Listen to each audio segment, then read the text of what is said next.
మన ప్రభు అయిన యేసుక్రీస్తు పరిశుద్ధ నామములో ఈ పాడ్కాస్ట్ ద్వారా వాక్యం వింటున్న ప్రతి వారికి నా హృదయపూర్వకమైనటువంటి వందనాలు. దేవుడు మిమ్మను దీవించునుగాక. దినవృత్తాంతముల మొదటి గ్రంథము 4వ అధ్యాయము 10వ వచనం. ఎబ్బేజు ఇజ్రాయేలీల దేవుని గూర్చి మొర్రపెట్టి, నీవు నన్ను నిశ్చయముగా ఆశీర్వదించి నా సరిహద్దును విశాలపరిచి నీ చెయ్యి నాకు తోడుగా ఉండ దయచేసి నాకు కీడు రాకుండా దానిలో నుండి నన్ను తప్పించుము అని ప్రార్థింపగా దేవుడు అతడు మనవి చేసిన దానిని అతనికి దయచేసెను. చదివినటువంటి వాక్య భాగం మనకు బాగా సుపరిచితమైనటువంటి లేఖనం అయినప్పటికీ నేటి దినాన మనం గుర్తించవలసినటువంటి ఒక శ్రేష్టమైనటువంటి పాఠ్యం ఏదనగా, ఎబ్బేజు ఇజ్రాయేలీల దేవుని గురించి మొర్రపెట్టి. దాని అర్థం, ఇజ్రాయేలీల దేవుడు అప్పుడే ఎబ్బేజుకు గుర్తొచ్చాడా? తాను పెరిగి పెద్దవాడయ్యేంత వరకు దేవుడు తనకు గుర్తుకు రాలేదా? దేవుని యొక్క శక్తి సామర్థ్యతలు అతనికి తెలియలేదా అని మనం ఆలోచించినట్లయితే ఒక విధంగా అయి ఉండొచ్చు. జరిగినటువంటి విషయాన్ని మనం జాగ్రత్తగా గమనించినట్లయితే, ఎబ్బేజు తాను పుట్టినప్పుడు తన తల్లికి వేదన కలుగు చేశాడని అతని తల్లి అతనికి ఎబ్బేజు అని పేరు పెట్టింది. ఎబ్బేజు అనగా వేదన అని అర్థం. అనగా ఎబ్బేజును చూచినప్పుడల్లా వీడు వేదనకు కారణమయ్యాడు, వీడి వలన దుఃఖము కలుగుతుంది, వీడి వలన ఏ సంతోషము లేదు, వీడి వలన ఏ ఉపయోగము లేదు, వీడి వలన ఎప్పుడు వేదనే అని అతన్ని చూచినప్పుడల్లా ఆ సన్నివేశము, ఆ సందర్భము గుర్తుకు రావడానికి ఆ పేరు పెట్టారు.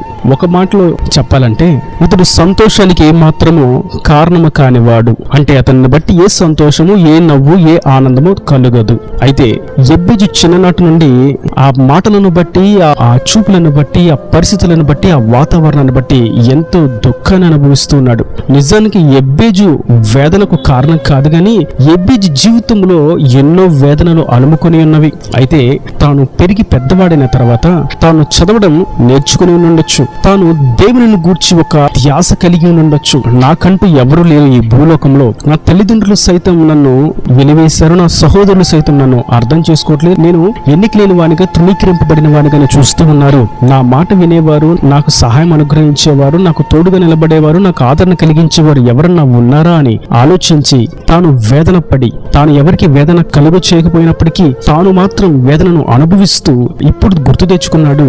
నా పితరులను ఐగుప్తు దేశంలో నుండి, బానిసత్వపు బ్రతుకులో నుండి వారి మొర్రను విని వారిని ఆదరించి వారిని ఆ బానిసత్వపు బ్రతుకులో నుండి స్వతంత్ర దేశానికైనటువంటి పాలు తెల్లు ప్రవహించే దేశమైనటువంటి కనానుకు నడిపించిన ఆ దేవుడు ఉన్నాడు కదా. ఆనాడు మా పితరుల స్వరాన్ని, మా పితరుల దుఃఖాన్ని, మొర్రను, కన్నీటిని, మానని వేదనను విన్నటువంటి, చూచినటువంటి దేవుడు నేడు సైతం నా మొరను, నా వేదనను, నా మొర్రను, నా కన్నీటిని, నా బాధను, దుఃఖాన్ని చూడగలడు అని గుర్తు తెచ్చుకున్నాడు, జ్ఞప్తికి తెచ్చుకున్నాడు. ఇప్పుడు అంటున్నాడు, నేను నా దేవునికి మొర్ర పెడతాను, నా దేవునికి నేను ప్రార్థిస్తాను అని ఆయన సన్నిధిని మోకరించి ప్రార్థించడం ప్రారంభించాడు. వాక్యం వింటున్నటువంటి నా ప్రియ సహోదరులారా, ఎబ్బేజు దేవునికి మొర్ర పెట్టాడు అని అనగా మరొక తర్జుమాలో ప్రార్థించాడు, మరొక తర్జుమాలో అర్థించాడు. దాని యొక్క గూఢార్థం ఎబ్బేజుకి ఇప్పుడు అర్థమైంది, ఎవరిని అర్థించాలి అని. తాను ఎన్నాళ్ళు దేవుణ్ణి అర్థించడం తెలుసుకోలేకపోయాడు. నేడైతే తన జీవితంలో నాకొక దిక్కు ఉంది, నాకొక ఆదరణకర్త ఉన్నాడు, నాకొక సహాయకుడు ఉన్నాడు, నాకొక తోడు ఉంది, నాకంటూ ఒక నిజమైన నన్ను సృష్టించిన సృష్టికర్త ఉన్నాడు, నా ప్రభువు ఉన్నాడని గుర్తించి ఆయనను అర్థించడం ప్రారంభించాడు. ఎప్పుడైతే దేవుడు సహాయకుడు అని గుర్తించి, దేవుడు సహాయం చేయగలడు, దేవుడు నిశ్చయంగా తోడుగా నిలబడతాడని గుర్తు తెచ్చుకొని ఆయనను అర్థించడం ప్రారంభించాడో తన స్థితి నాటి నుండి మార్చబడిపోయింది. నా ప్రియ సహోదరులారా, నేడు మనం గుర్తించవలసినటువంటి ఒక శ్రేష్టమైనటువంటి పాఠ్యం ఏదనగా, మనం అర్థించడం నేర్చుకోవాలి. ఎవరిని గూర్చి అర్థిస్తున్నాం? కష్టం వచ్చినప్పుడు, బాధ వచ్చినప్పుడు, ఇబ్బంది వచ్చినప్పుడు, కన్నీరు వచ్చినప్పుడు, వేదన వచ్చినప్పుడు, తోసివేయబడినప్పుడు, తృణీకరింపబడినప్పుడు, వెలివేయబడినప్పుడు, అవమానాల పాలు చేసినప్పుడు, నిందల పాలు చేసినప్పుడు ఎవరిని అర్థిస్తున్నాం? మన కుటుంబీకులనా, మన స్నేహితులనా, రక్త సంబంధికులనా, భార్య భర్తను, భర్త భార్యనా, బిడ్డలు తల్లిదండ్రులనా, ఇలా ఎవరిని అర్థిస్తున్నాం? లేదంటే రాజకీయ నాయకులనా, అధికారులనా, పోలీసులనా, కోర్టులనా, ఎవరిని అర్థిస్తున్నాం?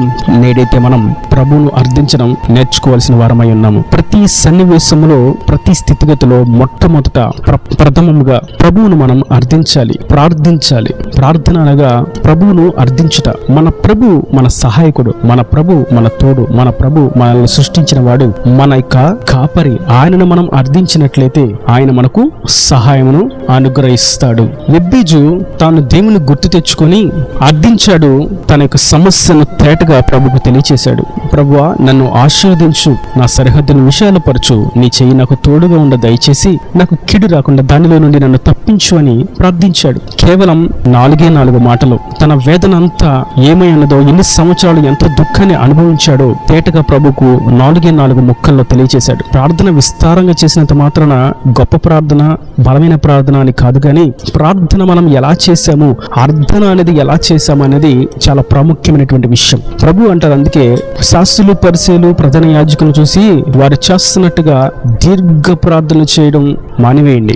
దీర్ఘ ప్రార్థన చేయొద్దని కాదు, కానీ వారి వల్ల దీర్ఘ ప్రార్థన చేయడం మానివేయండి. ఎందుకని దీర్ఘ ప్రార్థన చేస్తే చాలా గొప్ప ప్రార్థనా పరులు, ప్రార్థన వీరులు, ప్రార్థన యోధులు అని అనుకుంటున్నారు వారు. కానీ వారు దీర్ఘకాలం చేసేటువంటి ప్రార్థన, ఎక్కువ సమయం చేసేటువంటి ప్రార్థన నిర్లక్ష్యంగాను, అనాలోచనగాను, కాలయాపనగాను, వ్యర్థమైన మాటలతోనూ చేస్తున్నారు. కనుక వారి ప్రార్థన నిరుపయోగమైనది, శక్తిహీనమైనది, భక్తిహీనమైనటువంటి వేషధారణ కలిగినటువంటి ప్రార్థన అది. కనుక దీర్ఘ ప్రార్థన చేయడం ఆ విధంగా మానివేయండి. మీరు పూర్ణ హృదయముతో, పూర్ణ బలముతో, పూర్ణ శక్తితో, పూర్ణ ఆత్మతో, పూర్ణ వివేకముతో నేను ఎదురుగా ఉన్నాను, మీ ప్రార్థన నేను ఆలకిస్తున్నాను అని గుర్తించి హృదయపూర్వకంగా మీరు మొర్ర పెట్టినట్లయితే, మీరు విశ్వసించినట్లయితే, నా ఆజ్ఞానుసారంగా జీవించినట్లయితే, నా ధర్మశాస్త్ర విధులను అనుసరించినట్లయితే, నేను తెలియచేసినటువంటి విధి విధానాలను అనుసరించి మీరు జీవించినట్లయితే మీ ప్రార్థనను నేను ఆలకిస్తాను అని మీరు విశ్వసించి ప్రార్థించినట్లయితే అది చిన్న ప్రార్థనైనా, క్లుప్త ప్రార్థనైనా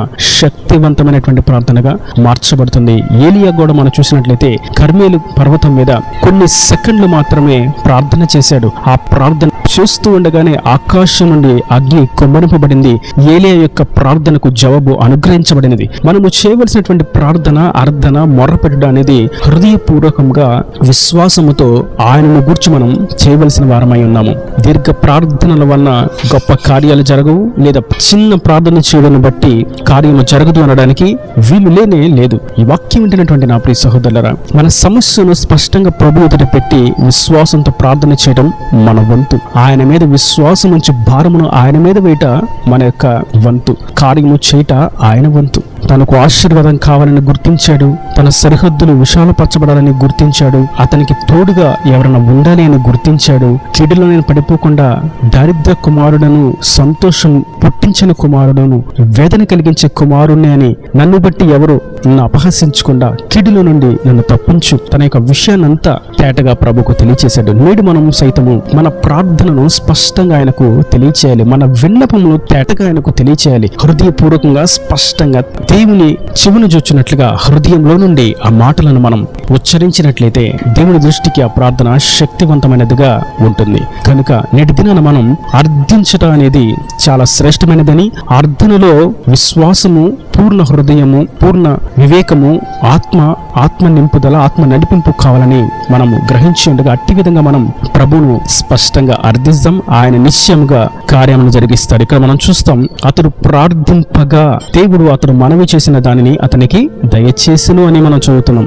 దాని అర్థం అతడు ఎప్పుడైతే ప్రభువును గుర్తించి ప్రార్థించాడో, అర్థించాడో, ఆయనే నిజమైన సహాయకుడని విశ్వసించాడో, ఆయన వైపు చూచాడో, ఆయన తట్టు కనులెత్తాడో, హృదయం ఆయన వైపు తిప్పుకున్నాడో, వెంటనే ప్రభు అతని జీవితంలో కార్యాన్ని జరిగించాడు.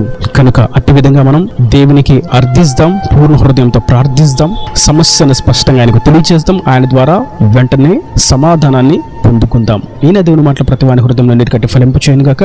ఆమెన్. God bless you. తలలో వంచి కన్నులు మూసినట్లయితే మీ కొరకు చిన్న ప్రార్థన. ప్రేమ స్వరూపీకరణ కటాక్షంగా తండ్రి, నా ప్రభా, నేటి దినాన నిన్ను అర్థించడం అనేటువంటి విషయాన్ని గురించి మీరు స్పష్టంగా తెలియజేసిన విధానాన్ని బట్టి నీకు స్తోత్రం. నేటి దినం నుండి నిన్ను మేము అర్థిస్తాం, నీ మీదే ఆధారపడతాం, నిన్ను గురించి మేము మొర్ర పెడతాం, నిన్నే ఆరాధిస్తాం, నీ మీద విశ్వాసం ఉంచి ప్రార్థిస్తాం.